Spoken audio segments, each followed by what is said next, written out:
Great. So, in the today's class, we will see what is the APPIUM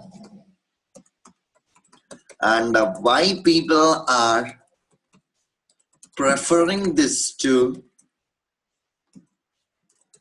advantages, and then the another point is what are all the concepts we are gonna study within this training program. This is what we are gonna study in the next few minutes. So assume that in our organization we decided to go for automating mobile apps using an open source tool. In such a cases, few things will be in my mind to select a tool. So what are all those things I need to consider in order to select any kind of automation testing tool? So the first point out over here is I don't want to compile or modify the source code of the application. Okay, so the most important point is whatever the application we are gonna submit to the Play Store, the same app I need to test. What does it mean? So it means there are many open source mobile automation testing tools like APPIUM, which needs a modification of the source code before conducting of a testing on that particular application, and even after testing was done, we need to remove those changes. It means in these cases we are not gonna test the application whatever we are gonna submit to the Play Store. So it means we are performing some compilation and modification of that particular application. And the another and a most important point out over here in selecting a tool is my tool should support virtual devices and as well as a real device too. Whatever the tool I'm selecting, it should support both the virtual devices and as well as the real devices also. And my programs should return in Java so that it can support any kind of frameworks. The best example is I would like to select a tool which supports multiple programming languages, just like a WebDriver itself. And as it is an open source tool, I usually search for a large community support, and even it supports to automate built-in application in our mobile phones.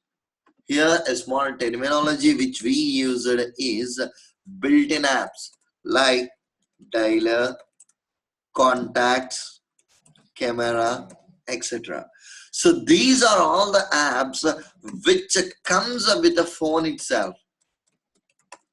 So these apps we can call it as an built-in apps. Okay, these apps we can call it as a built-in apps. So whatever the tool we are selecting, it should support in order to automate all these built-in apps, and even it will allow you to communicate with other apps whenever we are working. The best example is WhatsApp. See, I'm using this particular app whenever we are using a video calling functionality, then it is using camera and working on this app. So it means whatever the app I'm gonna use, it should use the default system resources. Okay, so these are all the various things which usually comes in my mind before selecting any kind of automation testing tool. Okay, so before testing any kind of an automation testing tool, these are all things which comes in our mind. Okay, so am I clear for you, Srilata, or do you have any questions with respect to these points? Yeah, I can hear clearly. Okay, good. And then the next point out over here is what is an APM and what exactly the most important things which we have and how it was built. So APM is an mobile web native and a hybrid software application automation testing tool which was developed and supported by Sauce Labs. It is an open source automation testing tool which is useful to automate both the Android and as well as an iOS platforms applications. To automate both the Android and iOS platform applications, we are going for this particular tool. So the most important thing which we need to consider is it is a cross-platform automation testing tool so that we can write the test against iOS and we can execute it on an Android too. So it means we can prepare the test script for one operating system and with a minute modification we can execute it on a different operating system. Okay, and the most important point which we need to consider is APM is a tool which supports testing on real devices and virtual devices. Virtual devices we can call it as an emulators and as well as simulators. So these emulators and simulators we can call it as a virtual devices. Okay, fine. So the next and a most important point is how this APM was built. So it is an HTTP web server which was written on a Node.js that creates and handles WebDriver sessions only. Node.js is a platform built on a Chrome's JavaScript runtime for easily building a fast and a scalable network applications.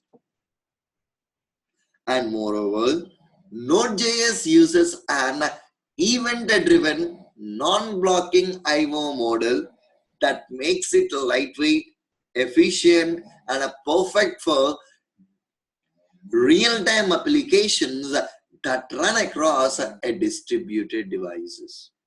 So it was built on top of these Node.js, which is used to build server-side applications or network-side applications.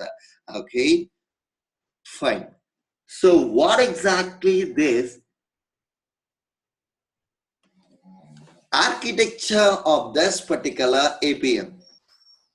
As a APM is an HTTP server, it performs pretty much the same as a WebDriver itself. APM works as a client-server architecture, okay, which follows a JSON wide protocol. The communication will happen with the session IDs. So here, a simple point out over here is it's gonna support a client server architecture. Client server architecture. So here the client means the programming language wherein which we are gonna write down the programs, which is a Java, and the server means it's an APM server. So here this client will send a request Based on this request, the server will interact with either iPhone,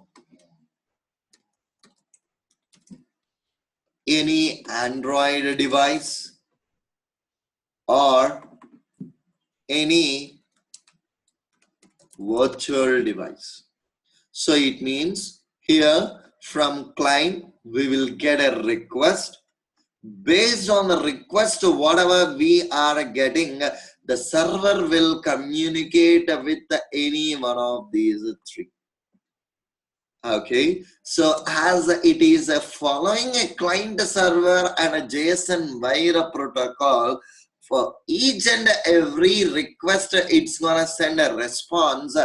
But whenever we got a request, this server will create a session ID, and using this session ID itself, the further communication will happen between this client and as well as a server. So whatever the session ID it got created, using this session ID itself, okay, using this session ID itself, it's gonna establish a relation between a client and as well as a server.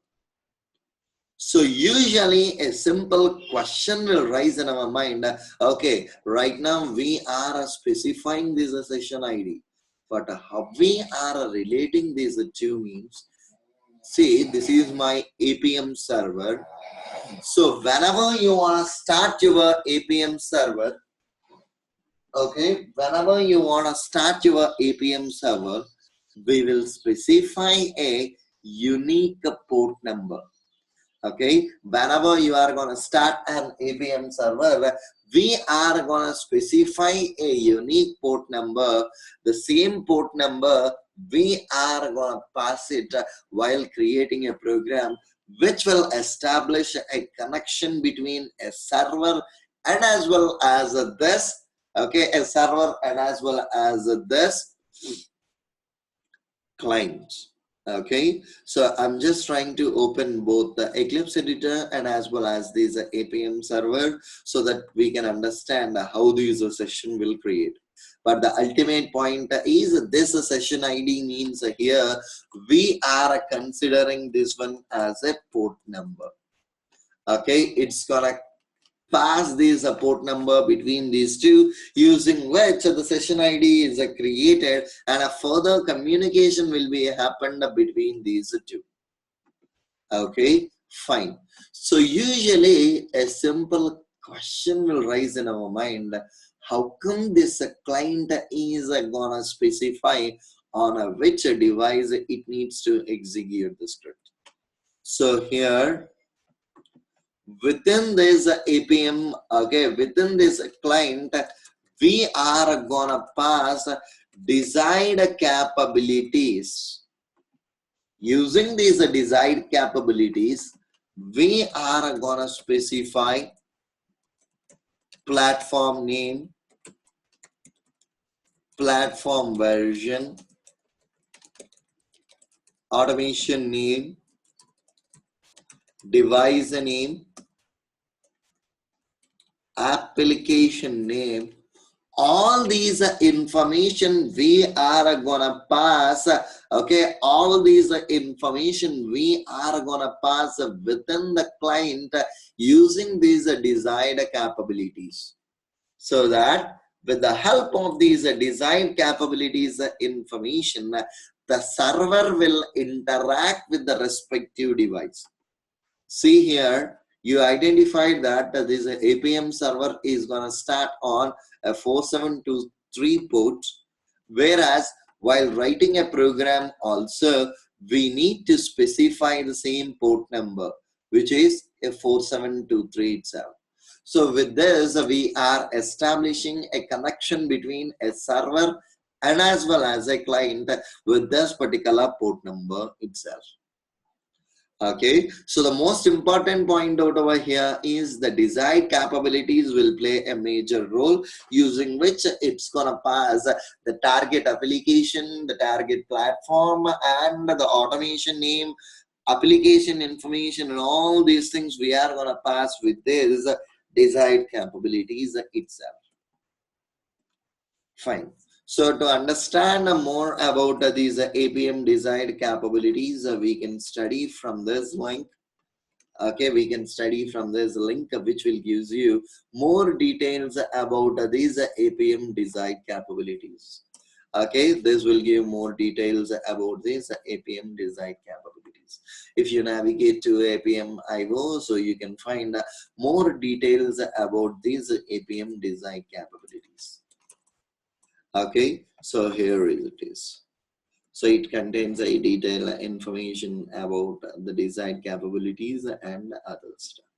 So from the APPIUM official website itself, you can get these detailed information.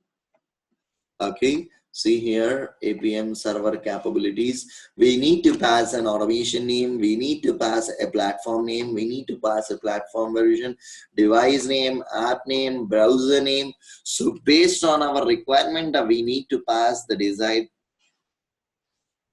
parameters out over here.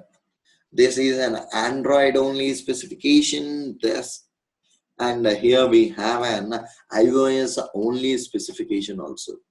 Like this, we can pass the desired capabilities with which the server will communicate with the respective devices.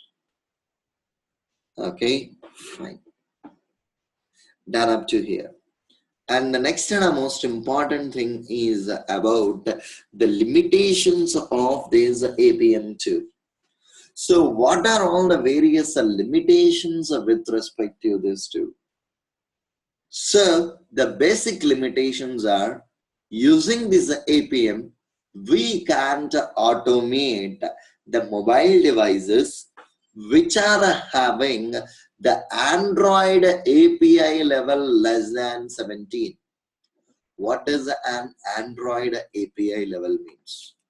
Okay, so Android API level. See here, I'm just clicking on the first link. So the simple point out over here is, each and every Android version is having its own API level. Okay, each and every Android version is having its own API levels. Okay, so let me scroll down here. If you observe Android, see API 25, which is having the Android version as a 7.1. API 24, the Android version is a 7.0. So mobile automation testing tool APPIUM will support for, see here, for which versions? Greater than API level 17. It means if your Android version is greater than 4.2, for those Android versions only this tool will support. Below these versions, we need to use Android itself. If your mobile phone is having an Android version as a 4.1, in such cases, we need to go for Android itself, as APPIUM is a tool which supports for the Android 4.2 and above, or we can consider it as an API level greater than 17. And the another point is, whenever you are trying to execute the script in an iOS platform, the script execution is a bit slower. Script execution is very slow in Android virtual devices. So whenever you are creating a virtual device, so the script execution is very slow within these Android virtual devices itself. And so we don't have so we don't have support to handle all the gestures, and we can't handle certain toast messages. Okay, so these are all the various limitations whatever we have with respect to this too. Okay, so these are all the various limitations with respect to this particular tool. Okay, fine. So moving on to the regular sessions, what we are going to study means we are going to study an introduction to mobile testing and what are all the key points which we need to remember while testing a mobile app. Okay, so what are all the key points we need to remember whenever we are testing any kind of mobile app? What are all the various types of applications we have, and pros and cons of each and every type we are going to study. Okay, so pros and cons of each and every type of an application we are going to study. Overview on mobile networks and operating systems, browsers we are going to study. And followed by regular sessions, we are going to start with the Android device testing. Initially, we will see with the configuration required for Android, and we will download the entire setup. And then we will work on a couple of applications with the various examples. And once we are done with a complete Android, here we are going to study with mobile browser, native app, hybrid app, all the various kinds of apps we are going to study with an Android.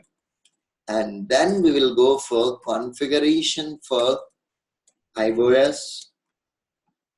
And then how can we work on the real devices and the virtual devices, how to handle various kinds of operations on iOS also we are gonna study. Including this one, we are gonna study about a framework, first point. And another point out over here is we are gonna see about Maven and Jenkins integration as well. So altogether, the total training would be about 25 to 30 hours. See, if you observe each and every day, we will share you this kind of detailed running notes which contains an information about all the concepts which we discussed. And if at all you would like to download something from where you need to download, and other information will also be specified within these running notes with a real-time examples.